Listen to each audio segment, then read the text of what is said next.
नागरिक विकास नगरीय विकास नहीं होता। कुंभ में 10-10 करोड़ 12-12 करोड़ लोग पड़े हैं एक साथ, उसे कहते हैं नागरिक विकास। सबके मन में आध्यात्म है, सबके मन में भक्ति है, सबके मन में प्रेम है, इसलिए लोग एक दूसरे की सहायता कर रहे हैं, एक दूसरे को भोजन करा रहे हैं, इसे नागरिक विकास। और पश्चिम का हमला हमारे नागरिक विकास के खिलाफ है। कोरोना में जब पूरा विश्व सिमट गया था तब हम क्यों बचे? नागरिक विकास के कारण बचे। इस नागरिक विकास का बीज अभी जिंदा है आगरा वालों, इसे समय रहते बचाओ। मैं आगे बैठे हुए बहुत सारे लोगों को जानता हूं जिन्होंने कोविड केयर सेंटर के टाइम, जब मैं कोविड में काम कर रहा था, 2700 गांवों में हमने कोविड केयर सेंटर खुलवाए थे। इन सब ने सहायता की थी मेरी, ये सब मेरे साथ लग गए थे। वहां सिलेंडर पहुंचना है, वहां रेमडेसिविर पहुंचनी है, वहां टोसली जुलैब पहुंचनी है। ये बीज केवल भारत में जिंदा है, तभी कारण है कि एक तो अमेरिका था जहां लोगों ने जनरल स्टोर लूट लिए, टॉयलेट पेपर के लिए एक दूसरे पर गोली चला दी कि मैं कि तू, और दूसरी तरफ गर्व करो इस देश के नागरिकों कि तुम इस देश में पैदा हुए जहां अस्पताल में 72 साल के एक आदमी ने अपना सिलेंडर हटाकर एक 24 साल के लड़के को दे दिया कि मैं तो अपना जीवन जी चुका, इस बच्चे को बचाओ, ये बचना चाहिए। यह जो त्याग है, जो दे देने की प्रक्रिया है। दिवाली पर मिठाइयां सड़के चली जाती हैं तुम्हारे घर में और तुम बाहर नहीं बांटते। रोज कपड़े खरीदते हो, उसके बाद भी कपड़े बेच देते हो। OLX पे पुराना फर्नीचर बेचते हो। भगवान ने तुम्हें नया फर्नीचर देने योग्य बनाया, इस पुराने को उसे दे दो, इसके घर में फर्नीचर नहीं था, इसको किसी और को दे दो। यह नागरिक विकास है जिसमें आप संकोच में हो सोचते समय कि मैं तो ऐसा नहीं करता हूं क्या। अगर ऐसा करते हो तो आज प्रसाद स्वरूप इस भावना को चढ़ा के जाना।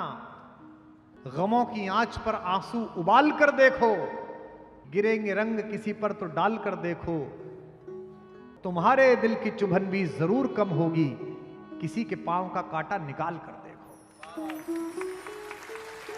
इक्ष्वाकु वंशीय राजा हरिश्चंद्र इस मुहावरे का जीवंत उदाहरण है, जिनसे सतयुग समाप्त हुआ और त्रेता प्रारंभ हुआ।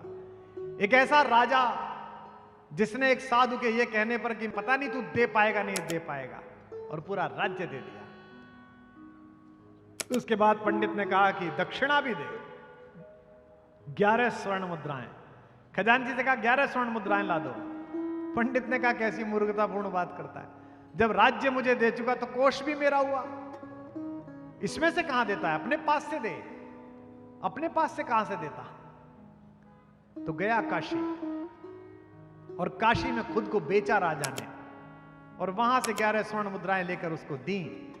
लेकिन जिसने खरीदा डोम राजा ने, उसने कहा कि मैं पत्नी को तेरी को साथ नहीं रख सकता, बच्चे को साथ नहीं रख सकता। महारानी शैव्या युवराज रोहिताश्व को लेकर एक सेठ के यहां नौकरानी का काम करने चली गई। जमीन पे सोती थी कि सर्प ने बच्चे को काट लिया, और अमावस्या की अर्धरात्रि में बरसते पानी में अपने बच्चे का शव लेकर उसी घाट पहुंची जहां उनका पति डोम राजा के नौकर का काम कर रहा था। लेकिन हरिश्चंद्र से डोम ने कहा था कोई भी आ जाए बिना शुल्क लिए शवदाह मत करना। और हरिश्चंद्र ने कहा कि देवी आप मेरी पत्नी हैं, ये मेरा एकमात्र पुत्र है, लेकिन मैं नीति से बंधा हुआ हूं, शुल्क तो देना पड़ेगा। ये कहना आसान है, लेकिन आप जरा सोच के देखना उस दृश्य को कि एक राजा जो नौकर बन गया है वो अपने बेटे का शव देख रहा है, लेकिन उस समय भी उसके मन में संविधान जिंदा है, कानून जिंदा है, उसके मन में नीति जिंदा है, सत्य जिंदा है कि नहीं अगर वचन दिया है तो अच्छा आधी रात तो उसे कोई देख भी नहीं रहा है, किसी को पता भी नहीं चलेगा और कोई बुरा भी नहीं मानेगा। यार बेटे का शब्द आता है, क्या हो गया, क्या खराब बात हो गई। अगली बात कह रहा हूं, आपकी ईमानदारी की परीक्षा तभी है जब बेईमानी के अवसर उपलब्ध हो और आप ईमानदार बने रहे।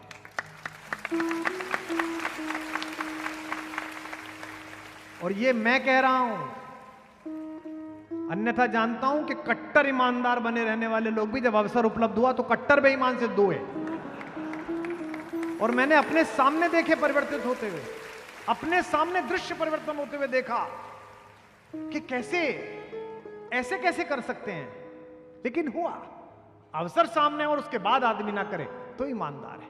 हरिश्चंद्र के सामने अवसर था, कि वे ईमानदार भी बने रहते और केवल उनकी पत्नी जान पाती जिसने टैक्स की चोरी की, वो कहती भी नहीं मेरा पति टैक्स चोर है, लेकिन सत्य पर उन्होंने मोहर लगाई, इसीलिए वे राम के पूर्वज हैं, इसीलिए वे आज आदृत हैं। अंधेरे में भी ईश्वर देखता है, उजाले में भी ईश्वर देखता है।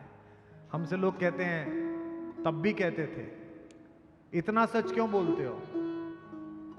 देखो विज्ञान के विद्यार्थियों, शब्द ऊर्जा है। मैंने बोला तो मेरे गले से एनर्जी निकली, इस माइक में गई, इको हुई। हमें विज्ञान में पढ़ाया गुरुदेव ने, E = mc²। ऊर्जा न नष्ट की जा सकती है, न पैदा की जा सकती है, वो केवल रूपांतरित की जा सकती है। आने वाले 50 साल बाद नासा काम कर रहा है, दुनिया में जितनी आवाजें गूंज रही हैं सौर मंडल में, वो सब डिकोड होंगी। गीता कैसे सुनाई थी अर्जुन को श्री कृष्ण जी ने, वो डिकोड होगी। चलते समय राम जी ने क्या कहा था, डिकोड होगा। मैं आज जो कह रहा हूं वो भी डिकोड होगा, और मैंने कमरे में बैठ के बेईमानी से बचने के लिए जो जो बुरा भला बोला था वो भी डिकोड होगा। तो मैं अपना अगला जन्म क्यों बिगाड़ूं? ये जन्म तो मेरा ठीक चल ही रहा है। इसलिए सच बोलते रहो, इसलिए सच का काम करते रहो। इसकी वैज्ञानिक व्याख्या बहुत आवश्यक है। यहां बैठे सारे युवाओं, अगले किसी सत्र में भी जब प्रश्न करोगे तो किसी भी साधु संत से करना, किससे करना, मेरे में तो पात्रता भी नहीं है। आप जिस धर्म और संस्कृति में पैदा हुए वो परम वैज्ञानिक है। आपको आज पता चल रही है विज्ञान से, तो इसका मतलब ये नहीं है कि आप पिछड़े हुए हैं। इसका मतलब विज्ञान की गति अभी पीछे चल रही है। हम सबके यहां शादी के समय फेरे हो जाने के बाद बच्चों को सप्तऋषि दिखाए जाते हैं, और सप्तऋषि दिखाते समय कहते हैं कि ये अत्रि ऋषि और अनुसुईया के जोड़े की भांति तुम्हारा जीवन कटे। ये श्लोक आता है, आप सबने देखा होगा। सप्तऋषि में अत्रि ऋषि जो हैं उनके नीचे माता अनुसुईया हैं, जिन्होंने सीता जी को सतीत्व का ज्ञान दिया था। अनुसुईया जी ने माता सीता को ऐसा वस्त्र दिया जो कभी धूमिल नहीं होगा। लोग कहते हैं जी ऐसा कैसे हो गया, धूमिल नहीं होगा। प्रतीक समझिए, चरित्र का वस्त्र दिया जो कभी धूमिल नहीं होता। ये इसका सिंबोलिज्म है, ये इसका प्रतीक शास्त्र है। वर वधु को दिखाया जाता है कि अनुसुईया और अत्रि की तरह रहना। यह हजारों वर्ष पहले हमारी विधि में लिखा गया, और अभी 50-60 साल पहले अमेरिका के वैज्ञानिकों ने यह ढूंढ के निकाला कि अत्रि और अनुसुईया दो ऐसे ग्रह हैं जो अपनी धुरी पर तो घूमते ही हैं, लेकिन एक दूसरे के चारों तरफ भी घूमते हैं। यानी कि वर वधु से कहा कि तुम अपना अपना काम तो करते रहना, लेकिन एक दूसरे से भी लगातार संपर्क में रहना। यह जो व्याख्या है, यह युगीन व्याख्या है, यह आवश्यक है, क्योंकि हमारा सारा शास्त्र दुर्व्याख्या के विष से पीड़ित है। दुर्व्याख्या, विषमूर्छिता। हमारा काम है कि हम उन्हें बता सकें कि हम एक ऐसे संस्कार में पैदा हुए जो परम वैज्ञानिक है। गर्मी आएगी, बरसात आएगी, घरों में कीड़े चले जाएंगे, बिच्छू घर बना लेगा, छिपकली कहीं घुस जाएगी, तो दिवाली से पहले पूरे घर की चूने से पुताई कर दो। चूना जो एंटी एलर्जिक है, चूना जो एंटीबायोटिक भी है, जो किसी भी प्रकार के बैक्टीरिया को दूर रखता है। अप्रैल में गर्मी प्रारंभ हो जाएगी, इसके बाद रात का रखा हुआ खाना खा नहीं सकते। पहले फ्रिज जैसी सुविधा तो थी नहीं कि 3 दिन पुराना खिला दो, पहले तो ऐसे ही था।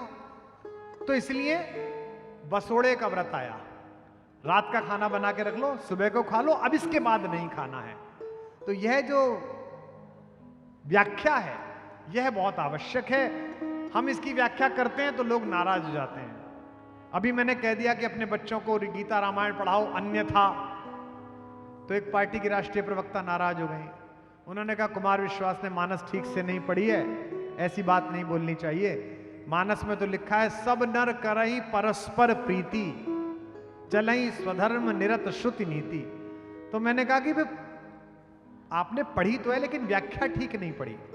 लिखा हुआ है सब नर करई परस्पर प्रीति, एक दूसरे से प्रेम करते हैं लोग। इस शब्द को पकड़िए, परस्पर प्रीति को। यह संभव नहीं है कि मैं ही आपसे प्रेम करूं, आप मुझसे प्रेम ना करें। अगर मैं प्रेम दे रहा हूं तो आपको भी प्रेम देना पड़ेगा। एक व्यापारी ने, अनाज के व्यापारी ने राजा के सम्मुख मुकदमा किया कि साहब ये जो दूध की दुकान करने वाले, ये जो मेवे का व्यापार करने वाले हमारे मित्र हैं, इन्होंने मेरे साथ बेईमानी कर ली। दोनों को बुलाया गया, क्या हुआ? बोले साहब मैंने इनसे 1 किलो घी लिया था, देसी घी गाय का, और मैंने आके नापा तो वो 900 ग्राम ही निकला। तो राजा ने उस घी का व्यापार करने वाले सज्जन से पूछा कि भाई ये 1 किलो घी आप ही ने दिया? बोला जी महाराज। 1 किलो के पैसे लिए? जी महाराज।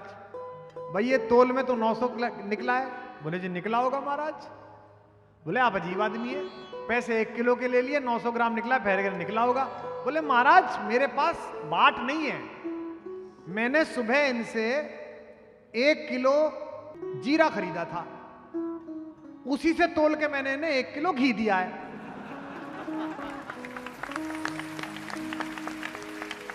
अब महाराज आप तय कर लो कि मैं बेईमान हूं कि ये बेईमान है। आपकी समस्या यह है कि आप मुझे 500 ग्राम जीरा देके मुझसे 1 किलो प्रेम का घी चाहते हैं। आप 1 किलो प्रेम का घी तभी पाएंगे जब मेरे प्रति परस्पर प्रीति आपकी वैसी होगी, मुझे समझने की प्रीति ऐसी होगी। मेरा एकमात्र उद्देश्य है, 36 साल पहले मैंने पहला कवि सम्मेलन पढ़ा, 2 सितंबर 1988 को हापुड़ में जैन समाज का 100 रुपए पारिश्रमिक मिला और एक ही वरदान मांगा माता सरस्वती से कि मेरे स्वर में वो सम्मोहन दे, मेरी कविता में वह रस दे, मेरी बुद्धि को वह स्थिरता दे, मेरे शब्द विन्यास में वह चपलता दे कि मैं कवि सम्मेलनों से जाती हुई पूरी युवा पीढ़ी को वापस हिंदी की तरफ ला सकूं। मेहनत की और मेहनत सफल हुई। आज राघवेंद्र सरकार के सामने छोटे ठाकुर की इस गवाही में मैं केवल मथुरा की तरफ मुंह करके ये मांगता हूं कि दोनों ठाकुर मिलकर मुझे केवल इतनी शक्ति दें, इतनी आयु दें, इतनी चेतना दें कि मैं वाम पथ पर जाती हुई पूरी युवा पीढ़ी को राम पथ पर ला सकूं, तो जीवन सार्थक होगा।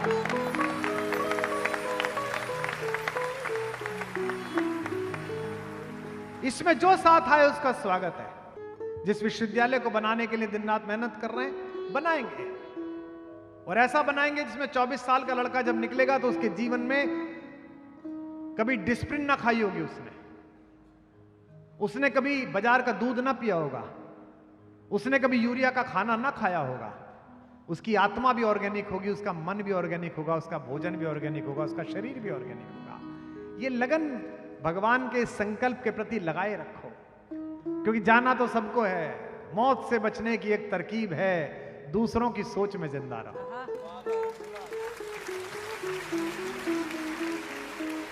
बड़े बड़े देखे हैं, शमशान ऐसे लोगों की राख से भरा हुआ है जिन्हें यह भ्रम था कि उनके बिना दिन नहीं निकलेगा।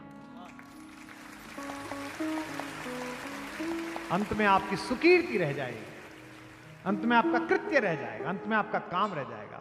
बस राम जी से कहते रहिए, ये जो लगन लगी है आपकी यहां बैठने की 2 दिन की, ये दीर्घ स्थायी हो, आपकी चेतना का प्रणाम दीर्घ स्थायी हो। हमारे यहां गाते ना लाला जी से, आपके लाला जी से कहते ना, लाला जी मोरी लागी लगन मत तोड़ना, लाला जी मोरी लागी लगन मत तोड़ना, लाला जी मोरी लागी लगन मत तोड़ना, लाला जी मोरी लागी लगन मत तोड़ना, लागी लगन मत तोड़ना, हो राम लागी लगन मत तोड़ना, लाला जी मोरी लागी लगन मत तोड़ना, लाला जी मोरी लागी लगन मत तोड़ना, लाला जी मोरी,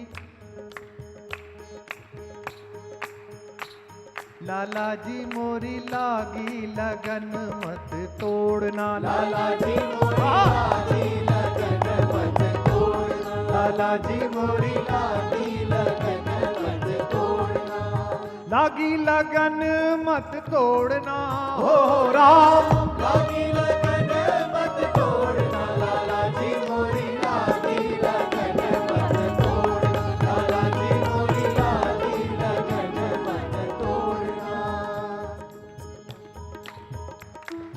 जल है गहरा नाव पुरानी, जल है गहरा नाव पुरानी, जल है गहरा नाव पुरानी, जल है गहरा नाव पुरानी, बीच भंवर मत छोड़ना हो राम, बीच भंवर मत छोड़ना लाला जी मोरी लागी लगन मत तोड़ना, लाला जी मोरी लागी लगन मत तोड़ना, लागी लगन मत तोड़ना हो राम, लागी लगन मत तोड़ना, लाला जी मोरी लागी लगन मत तोड़ना, लाला जी मोरी लागी लगन मत तोड़ना। तू ही मेरा सेठ साहूकार है, तू ही मेरा सेठ साहूकार है, तू ही मेरा सेठ साहूकार है, तू ही मेरा सेठ साहूकार है, ब्याज पे ब्याज मत जोड़ना हो राम, ब्याज पे ब्याज मत जोड़ना, लाला जी मोरी लागी लगन मत तोड़ना, लाला जी मोरी लागी लगन मत छोड़ना, लाला जी मोरी लागी लगन मत तोड़ना, लाला जी मोरी लागी लगन। बोल सियावर रामचंद्र भगवान की, बोल बाके बिहारी लाल की। मैं तो बार बार कहता हूं कि ये कथा रामायण नहीं है, सीतायन है। इसमें से किसी को भी निकाल दीजिए कथा पूर्ण रह जाएगी, लेकिन अगर इसमें से मेरी मां निकाल दी गई तो ये कथा पूरी नहीं। सीता अगर इसमें नहीं है तो कथा है, ये किस्सा नहीं। और मिथिला पर भी कुछ बार बोला है, कई बार विषय छूट जाते हैं। विषय ही इतने हैं, मैंने कल भी कहा था कि सब कुछ अच्छा है लेकिन 2 दिन में नहीं निपट सकता। मिथिला की चर्चा प्रारंभ करते हैं।